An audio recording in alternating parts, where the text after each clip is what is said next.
بسم اللہ الرحمن الرحیم۔ ناظرین گرامی، جیمز ویب اسپیس ٹیلیسکوپ کی قسط نمبر 1 میں ہم نے دیکھا کہ جیمز ویب اسپیس ٹیلیسکوپ کو کب، کیسے اور کیوں بنایا گیا اور اسے کب لانچ کیا گیا۔ اب ہم دیکھتے ہیں کہ یہ سورج کے گرد کیسے گردش کر رہی ہے۔ یہ سورج کے گرد اپنے الگ مدار میں چکر لگا رہی ہے، لیکن زمین سے اس کا اوسط فاصلہ تقریباً 15 لاکھ کلومیٹر برقرار ہے۔ موازنے کی غرض سے بتاتے چلیں کہ ہبل خلائی دوربین کا مدار زمین سے 570 کلومیٹر بلندی پر ہے۔ بیشتر مصنوعی سیارچے یعنی سیٹلائٹس تقریباً 36,000 کلومیٹر اونچائی والے مدار میں رہتے ہوئے زمین کے گرد چکر لگاتے ہیں، اور تو اور چاند کا زمین سے اوسط فاصلہ بھی 3,84,000 کلومیٹر ہے۔ جیمز ویب اسپیس ٹیلیسکوپ کا فاصلہ اس سے بھی تقریباً 4 گنا زیادہ ہے۔ اس کا مدار L2 کہلاتا ہے، جس میں رہتے ہوئے یہ سورج کے گرد چکر ضرور لگا رہی ہے، لیکن زمین سے یکساں فاصلے اور سمت تقریباً برقرار رکھتے ہوئے، اور اس طرح جیمز ویب اسپیس ٹیلیسکوپ سے زمینی اسٹیشن کا مواصلاتی رابطہ بھی ہر وقت قائم ہے۔ زمین سے اتنی زیادہ دوری کی وجہ سے خلا کا انتہائی تاریک ماحول اس کے سامنے ہے۔ اسی گٹاٹوپ تاریک میں یہ کائنات میں ان دور دراز ستاروں اور کہکشاؤں سے آنے والی انتہائی مدھم انفراریڈ شعاعیں بھی دیکھ سکے گی، جنہیں آج تک کوئی دوربین نہیں دیکھی سکتی ہے۔ کائنات کے وہ تاریک گوشے آج تک ہماری نظروں سے اوجھل ہیں، اور اس طرح یہ خلائی دوربین کائنات کے کچھ اہم رازوں سے پردہ اٹھانے میں ہماری مدد کرے گی۔ یہ ان سوالوں کے جواب دینے میں بھی ہماری مددگار ہوگی جو ہبل خلائی دوربین کے بس سے باہر ہیں۔ جیمز ویب خلائی دوربین کی جسامت اگرچہ ہبل خلائی دوربین سے کچھ زیادہ نہیں، لیکن پھر بھی یہ ہبل سے کہیں زیادہ طاقتور ہے۔ وہ کیسے؟ وہ ایسے کہ ہبل کا صرف ایک مرکزی آئینہ ہے، جس کی چوڑائی یعنی قطر 2.4 میٹر ہے۔ جیمز ویب میں 18 آئینوں کو آپس میں جوڑ کر ایک بہت بڑا مرکزی آئینہ بنایا گیا ہے، جس کی مجموعی چوڑائی تقریباً 6.5 میٹر ہے۔ اس آئینے کا رقبہ بھی ہبل کے آئینے کے مقابلے میں 6.25 گنا زیادہ ہے، جس کی بدولت جیمز ویب اسپیس ٹیلیسکوپ نہ صرف کئی گنا زیادہ شعاعیں جمع کر سکتی ہے، بلکہ ایک بار میں ہبل سے 15 گنا بڑے کائناتی علاقے کا عکس بھی لے سکتی ہے۔ سورج سے آنے والی خطرناک شعاؤں سے بچانے کے لیے اس کے ساتھ ایک اضافی ڈھال یعنی سن شیلڈ بھی نصب ہے، جس کی لمبائی تقریباً ایک ٹینس کورٹ جتنی ہے۔ اپنے بڑے آئینے اور جدید ترین حساس آلات کی مدد سے جیمز ویب 13 ارب 70 کروڑ نوری سال کی دوری تک بھی دیکھ سکے گی۔ اب تک خلائی دوربین کائنات میں اتنی دور تک نہیں دیکھ سکی، ہبل بھی نہیں۔ لیکن یہ دوری آخر اتنی معنی خیز کیوں ہے؟ یقین کیجیے کہ جب آپ کو اس بارے میں پتہ چلے گا تو آپ چکرا کر رہ جائیں گے، اور اگر مذہبی رجحان رکھتے ہیں تو شاید خالق کائنات کے خلاقی پر قائل بھی ہو جائیں گے۔ خلا میں روشنی کی رفتار 3 لاکھ کلومیٹر فی سیکنڈ ہوتی ہے، یعنی وہ ہر سیکنڈ میں 3 لاکھ کلومیٹر کا فاصلہ طے کر لیتی ہے۔ کائنات میں زیادہ سے زیادہ رفتار کی آخری حد بھی یہی ہے۔ کوئی بھی چیز اس سے زیادہ رفتار پر حرکت نہیں کر سکتی، چاہے وہ کچھ بھی ہو۔ کائنات میں جو چیز ہم سے جتنی دور ہے، اس سے آنے والی شعاعیں یعنی روشنی اتنی ہی دیر بعد ہم تک پہنچتی ہے۔ اس لیے ہم کائناتی فاصلوں کو بھی وقت کے پیمانے پر ناپتے ہیں۔ مثلاً ہماری زمین سے سورج کا اوسط فاصلہ 15 کروڑ کلومیٹر ہے۔ اس کی روشنی ہم تک 500 سیکنڈ یعنی 8 منٹ 20 سیکنڈ بعد پہنچتی ہے۔ مطلب یہ کہ جب ہمارے لیے غروب آفتاب کا وقت ہوتا ہے تو سورج اس سے 8 منٹ 20 سیکنڈ پہلے غروب ہو چکا ہوتا ہے۔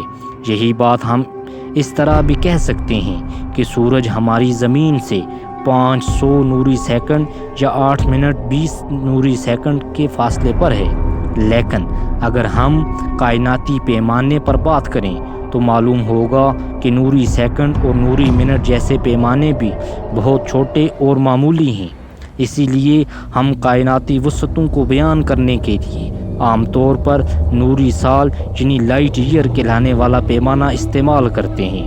مثلاً سورج کے بعد زمین سے دوسرا قریب ترین ستارہ پراکسیما سینٹوری کہلاتا ہے، جس کا ہم سے فاصلہ تقریباً 40,208 ارب کلومیٹر ہے۔ اس ستارے کی روشنی کو زمین تک پہنچنے میں تقریباً 4.25 ارب سال لگ جاتے ہیں۔ یعنی آج پراکسیما سینٹوری ہمیں جس جگہ پر اور جس حالت میں دکھائی دے رہا ہے، وہاں اس حالت میں یہ آج سے 4.25 ارب سال پہلے تھا۔ یہی بات اس طرح بھی کہی جا سکتی ہے کہ پراکسیما سینٹوری کا زمین سے فاصلہ تقریباً 4.25 نوری سال یعنی 4.25 لائٹ ایئر ہے۔ ان دونوں مثالوں سے آپ کو معلوم ہو گیا ہوگا کہ کائنات میں جو چیز بھی ہم سے جتنی دور ہے، دراصل ہم اس کا اتنا ہی پرانا منظر دیکھ رہے ہیں۔ اب اگر کوئی ستارہ ہم سے 10,000 نوری سال دور ہے تو آج اس کا جو منظر ہمیں دکھائی دے رہا ہے وہ اصل میں آج سے 10,000 سال پہلے کا ہے۔ یعنی کائنات میں زیادہ دور تک دیکھنے کا مطلب اتنے ہی پرانے ماضی میں جھانکنا ہے۔ اب آپ یقیناً سمجھ گئے ہوں گے کہ جیمز ویب خلائی دوربین کی پہلی تصویر میں کہکشانی جرمٹ کے منظر کو ہم نے 4 ارب 60 کروڑ سال قدیم کیوں کہا تھا۔ ہبل خلائی دوربین کی یہ بات کریں تو اب تک یہ زیادہ سے زیادہ 13 ارب 40 کروڑ نوری سال دور کہکشاؤں کو دیکھ سکی ہے۔ یعنی وہ کہکشائیں جو آج سے 13 ارب 40 کروڑ سال پہلے کے زمانے میں موجود تھیں۔ ہمارے اب تک کے بہترین اندازوں کے مطابق کائنات کی ابتدا آج سے 13 ارب 80 کروڑ سال پہلے بگ بینگ سے ہوئی تھی کہ جب ہماری کائنات عدم سے وجود میں آئی۔ ہبل خلائی دوربین جو منظر دیکھ سکی ہے وہ اس زمانے کے ہیں جب کائنات نوجوان تھی اور اس کی عمر 40 کروڑ سال کے آس پاس تھی۔ یہ اس سے زیادہ دور تک یعنی کائنات کے اس سے بھی قدیم ماضی میں نہیں دیکھ سکتی۔ یقیناً اس سے پہلے بھی بہت کچھ رہا ہوگا، لیکن وہ مناظر ہبل کی پہنچ سے بہت دور ہیں۔ اس سے پہلے کیا تھا؟ کائنات اپنے بچپن اور لڑکپن میں کیسی دکھائی دیتی تھی کہ جب اس کی عمر شاید صرف 10 کروڑ سال کے لگ بھگ تھی۔ یہ جاننے کے لیے ہمیں ایک اور خلائی دوربین کی ضرورت تھی، ایک ایسی خلائی دوربین جو ہبل سے بھی زیادہ دوری تک انتہائی قدیم کائناتی ماضی میں بھی جھانک سکے۔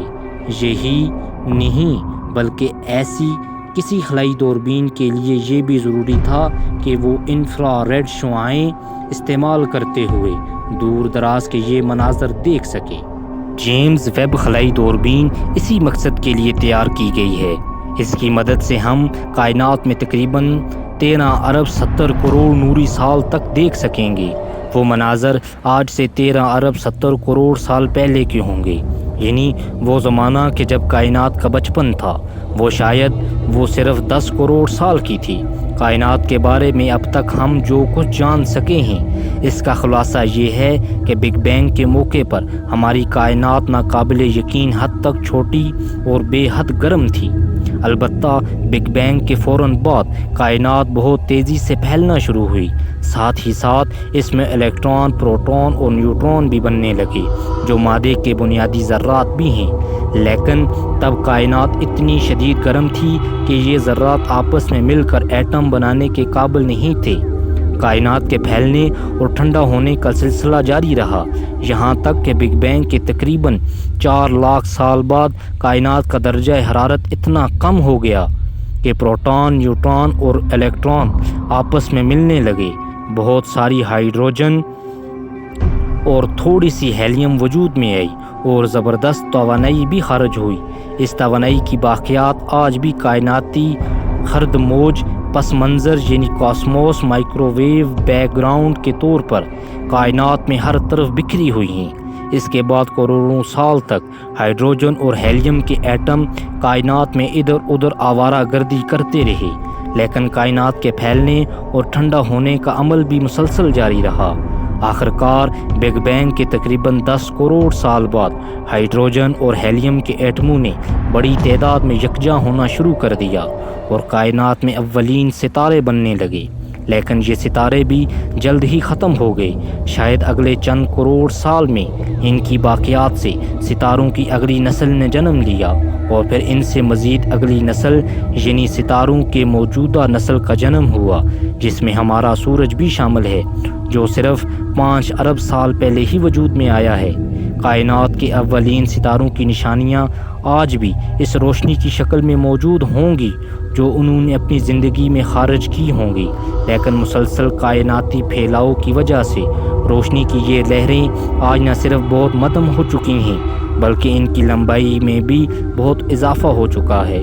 وہ انفراریڈ شعاعیں کے طور پر آج بھی دیکھی جا سکتی ہیں، یعنی اگر ہم 13 ارب 70 کروڑ سال دور آنے والی انفراریڈ شعاعوں کو دیکھنے کے قابل ہو گئے تو پھر ہم یہ بھی جان سکیں گے کہ کائنات کے وہ اولین ستارے کیسے تھے۔ اب تک ہم ایسے کسی بھی ستارے کا مشاہدہ نہیں کر سکے ہیں، لہٰذا ان کے بارے میں ہم نے اب تک صرف محتاط اندازے ہی لگائے ہیں جو ایک دوسرے سے مختلف ہیں۔ ایک اندازے کے مطابق کائنات کے اولین ستارے ہمارے سورج سے تقریباً 1000 گنا زیادہ بھاری بھرکم رہے ہوں گے۔ دوسرا اندازہ یہ ہے کہ ان کے ساتھ ساتھ سورج سے کچھ ہلکے ستارے بھی بڑی تعداد میں بنے ہوں گے، جبکہ تیسرے اندازے سے پتہ چلتا ہے کہ کائنات میں اولین ستاروں کی کمیت ہمارے سورج کے مقابلے میں 20 سے 120 گنا رہی ہوگی۔ اب ان میں سے کون سا اندازہ درست ہے یا پھر کون سا اندازہ کس حد تک درست ہے، یہ جاننے کے لیے ضروری ہے کہ ہم 13 ارب 70 کروڑ نوری سال دوری سے آنے والی انفراریڈ شعاعوں کو دیکھنے کے قابل ہو جائیں، اور یہی جیمز ویب اسپیس ٹیلیسکوپ کا اصل مقصد ہے۔ ویسے تو ہبل خلائی دوربین بھی انفراریڈ شعاعوں کے ذریعے دیکھ سکتی ہے، لیکن اس کی یہ صلاحیت بہت محدود ہے۔ اس کے برعکس جیمز ویب خلائی دوربین کو بطور خاص انفراریڈ مشاہدات کے لیے ہی بنایا گیا ہے تاکہ وہ انفراریڈ شعاعوں کی مدد سے کائنات کے ان دور دراز اور قدیم مقامات کو بھی دیکھ سکے جو آج تک ہماری نظروں سے اوجھل تھے۔ سورج کے علاوہ دوسرے ستاروں کے گرد بھی ایسے سیارے گردش کر رہے ہیں، انہیں ایکسو پلینٹ کہا جاتا ہے۔ اب تک ہم 5000 سے زیادہ ایکسو پلینٹ دریافت کر چکے ہیں، جن میں سے چند ایک ہماری زمین جیسے بھی ہیں۔ دوسرے ستاروں کے گرد چکر لگاتے ہوئے زمین جیسے ستاروں میں ہماری خصوصی دلچسپی اس لیے ہے کیونکہ ہمیں وہاں پر پانی اور زندگی ملنے کی امید ہے، کیونکہ زندگی کی سب سے پہلی ضرورت پانی ہے، اور کیا پتہ کہ ایسے کسی سیارے پر زندگی نہ صرف موجود ہو بلکہ ارتقاء کی منزلیں طے کرتے ہوئے ذہین اور ہماری طرح ترقی یافتہ بھی بن چکی ہو۔